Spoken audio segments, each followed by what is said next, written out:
অনেকেই মনে করে বিএনপি যদি ক্ষমতায় আসে তাহলে আওয়ামী লীগকে তারা রাজনীতিতে নিয়ে আসবে, আওয়ামী লীগের প্রতি যে নিষেধাজ্ঞা আছে সেগুলো তারা তুলে নেবে।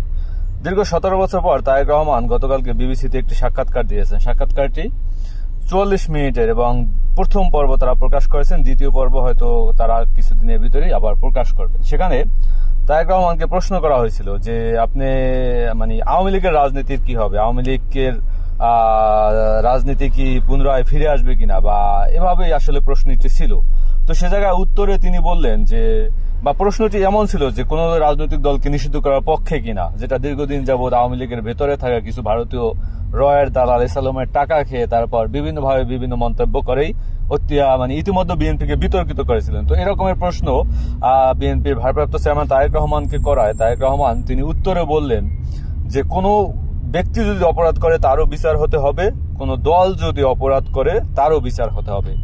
তো বাংলাদেশের মানুষের ভিতরে একটা সংশয় ছিল যে আসলে আওয়ামী লীগ যে অপকর্ম, দুর্নীতি, লুটপাট যে করেছে তারা আসলে খুব সহজে বাংলাদেশের রাজনীতিতে ফিরে আসতে পারবে এবং বিএনপি তাদেরকে ফিরাবে, বিএনপি ক্ষমতা আসতে তাদের বিচার হবে না, এটা হবে না, ওইটা হবে না।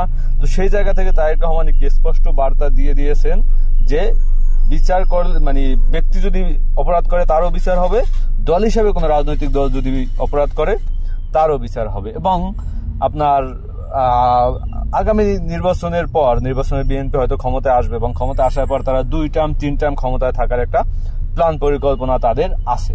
তো সেই জায়গায় 2 টার্ম 3 টার্ম যদি ক্ষমতায় তারা থাকতে চায় বা থাকতে পারে, সে জায়গায় এই যে আওয়ামী লীগ দীর্ঘদিন যাবৎ যে অত্যাচার, নির্যাতন, নিপীড়ন করেছে তার পরিবারের প্রতি এবং দেশের মানুষের প্রতি, তার বাংলাদেশের বিএনপির যে নেতা কর্মীরা ছিল, আপনারা জানেন যে দীর্ঘ 16-17 বছর তারা বাড়িতে ঘুমাইতে পারে নাই, তারা জঙ্গলে গিয়ে ঘুমিয়েছে, আত্মীয় স্বজনের বাসা বাড়িতে গিয়ে ঘুমিয়েছে, মশার কামড় খেয়েছে। তো তাদের প্রতি যে অত্যাচার, নির্যাতন, নিপীড়ন হয়েছে এটার বিচার যদি করা হয় তাহলে দেখা যাবে আওয়ামী লীগের অবশিষ্ট কোনো নেতা আসলে খুঁজে পাওয়া যাবে না।